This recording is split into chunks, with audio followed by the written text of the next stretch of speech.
Hai teman-teman yang berbahagia, berjumpa kembali dengan saya Dr. Andri, spesialis kedokteran jiwa dari Rumah Sakit Omni Alam Sutra Tangerang. Kalau tampilannya begini, biasanya saya mau memberikan kuliah ya. Jadi biasanya kalau misalnya saya di dalam rumah sakit, kebetulan ada komputer yang saya bisa gunakan untuk memberikan kuliah kepada mahasiswa saya dan juga pada kesempatan kali ini saya ingin memberikan sedikit kuliah ya berkaitan dengan emotional intelligence. Nah, menarik bahwa apa yang seringkali orang tuh bilang bahwa kalau misalnya intelligence itu sebenarnya ada intelligence yang sifatnya IQ dan ada yang sifatnya emotional. Namun belakangan ini kita tahu bahwa emotional intelligence itu atau EQ itu menjadi penting ya. Jadi banyak hal-hal yang dikaitkan dengan emotional intelligence ini dan salah satu cara untuk menjadi lebih baik secara emosional memang adalah dengan membantu diri untuk bisa lebih menjadi orang yang emotional intelligence-nya tuh baik. Nah, beberapa contoh yang akan saya berikan pada kesempatan kali ini adalah bagaimana ternyata kita bisa melihat kalau di sini ya, ketika orang itu dianggap punya kemampuan emotional intelligence yang rendah. Jadi teman-teman, kalau di dalam berbagai macam buku yang pernah saya baca, juga termasuk juga buku tentang emotional intelligence ya, itu menyatakan kepada diri kita bagaimana kita bisa bersikap yang baik terhadap orang lain sehingga meningkatkan emotional intelligence kita. Tapi yang tadi saya bilang bahwa hari ini kita akan membahas tentang apa saja nih tanda-tanda dari seseorang yang punya emotional intelligence yang rendah. Yang pertama adalah mudah ya argumentatif orangnya. Jadi nggak mau kalah.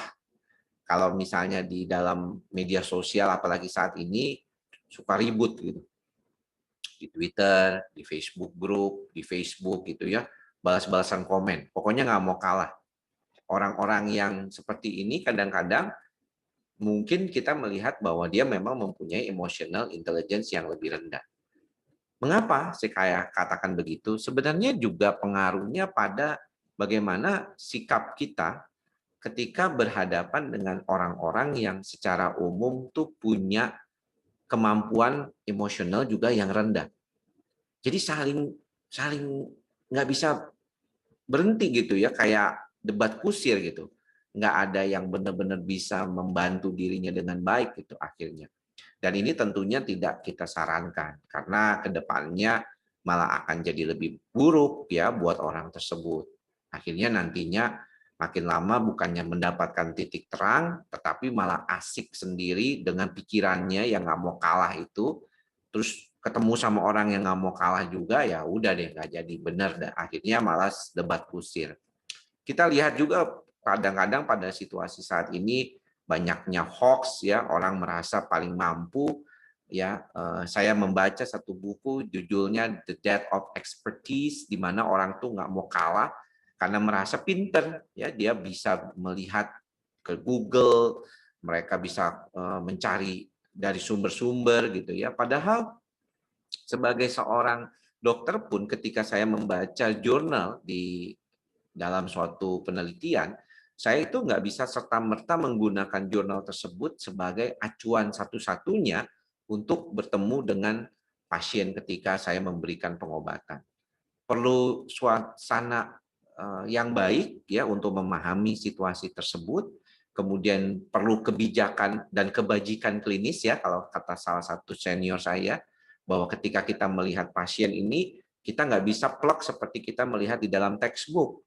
Sehingga ketika kita memaksakan kehendak kita saja tentunya juga tidak selalu baik, terutama terkait dengan apa yang ada di media sosial kali ini. Yang kedua juga adalah ketika orang itu tidak mau mendengarkan. Sebenarnya juga ini berkaitan dengan yang pertama tadi. Kalau orang tidak mau mendengarkan, biasanya itu memang kondisinya tipikalnya orang yang egois, mau menang sendiri. Ya, pokoknya sebodoh amat apa kata orang, yang penting menurut saya itulah yang saya harus berikan. Dan dia jadinya tuh nggak mau kalau misalnya dibilang nggak benar atau salah gitu ya. Pokoknya dia nggak mau ngedengerin orang lain. Intinya seperti itu. Dan tentunya hal seperti ini juga tidak baik untuk kemajuan ya. Bayangkan kalau misalnya orang ini berada pada situasi sedang belajar, proses menuju suatu perubahan yang lebih baik. Bagaimana kalau dia itu tidak mau belajar? Ya, ini juga akan jadi sulit tentunya. Ya, tidak mau mendengarkan. Kemudian yang ketiga adalah blaming others atau menyalahkan orang lain. Kalau kita bicara tentang menyalahkan orang lain, di dalam ilmu psikologi dikenal adanya suatu mekanisme adaptasi yang disebut sebagai mekanisme adaptasi yang kurang baik.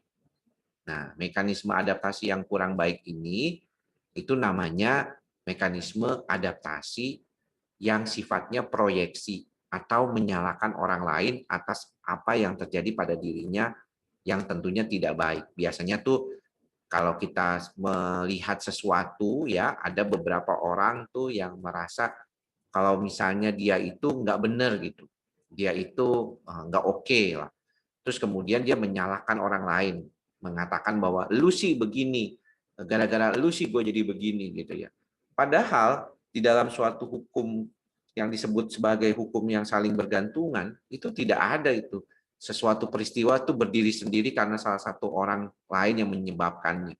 Pasti ada rangkaiannya gitu. Kalau itu terjadi pada diri kita, kita sendiri menciptakan suatu keadaan yang memungkinkan kejadian itu terjadi pada kita.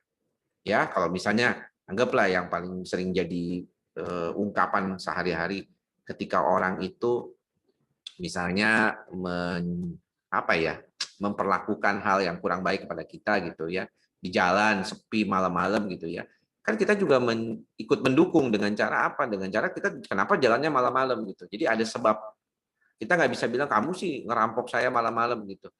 Saya kan harusnya aman ya. Memang kenyataannya mungkin di suatu tempat itu atau di lingkungan itu tidak aman gitu. Jadi jangan membuat kita menjadi tidak aman karena kita udah tahu sebenarnya. Nah, untuk itulah kita perlu mendengarkan orang lain. Kalau dikasih tahu juga jangan sok tahu gitu. Itu yang paling penting juga ya. Akhirnya kalau kita keadaannya tidak bisa menyalahkan orang lain atas apa yang salah pada diri kita. Dan yang keempat adalah seringkali itu gampang marah, gampang impulsif, mudah sekali jadi meledak, ya, emotional outburst. Dan kalau demikian, biasanya ini juga salah satu tanda orang yang tidak sehat secara mental. Mengapa saya selalu mengatakan ya di dalam saya punya mantra yaitu ikhlas, sabar dan sadar. Karena pada dasarnya kalau dibilang sabar itu ada batasnya, berarti sebenarnya dia bukan sabar. Bagaimanapun ketika kita ikhlas dan sabar menerima sesuatu, kita menerima apa adanya, maka kita sebenarnya akan jarang sekali menjadi orang yang gampang meledak, seperti pada contoh gambar yang ini. Jadi kalau kita bicara tentang situasi kehidupan kita, kembali kepada mantra saya, ya, ikhlas, sabar, sadar, maka sebenarnya itulah yang bisa kita bantu kepada diri kita supaya kita jauh lebih baik. Karena bagaimanapun situasi akan selalu berubah. Tidak akan pernah ada situasi yang sama selalu setiap waktunya. Dan ini yang perlu kita pahami bahwa ternyata ketika kita belajar untuk menjadi orang yang lebih baik, kita perlu proses. Dan proses itu kadang-kadang tidak selalu kita bisa dapatkan dengan secara nyaman. Kita perlu belajar untuk menjadi lebih baik. Emotional intelligence kita juga salah satu yang paling penting untuk bagaimana kita mengatakan kepada diri kita bahwa kita bisa membantu diri kita lebih baik lagi. Jadi itulah beberapa tips dan cara mengenali orang-orang yang punya emotional intelligence rendah dan berharap bagaimana kita jangan sampai mengenal apa ya, bukan mengenal orang-orang seperti ini, tentunya nanti juga akan mengenal gitu ya suatu saat, tapi kita jangan sampai menjadi seperti yang itu.